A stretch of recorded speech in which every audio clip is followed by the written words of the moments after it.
sorry, dear Larry, says I, to see you in this situation, and blister me limbs if I lie. I'd just leave it to be me own station.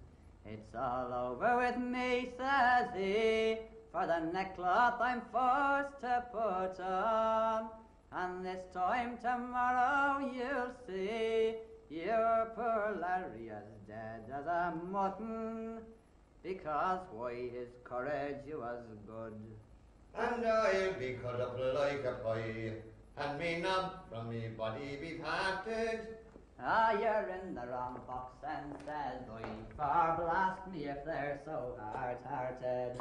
A cheok on the back of your neck is all that Jack Ketch dares to give you. Then why not such trifles affect, and let not the likes of them grieve you.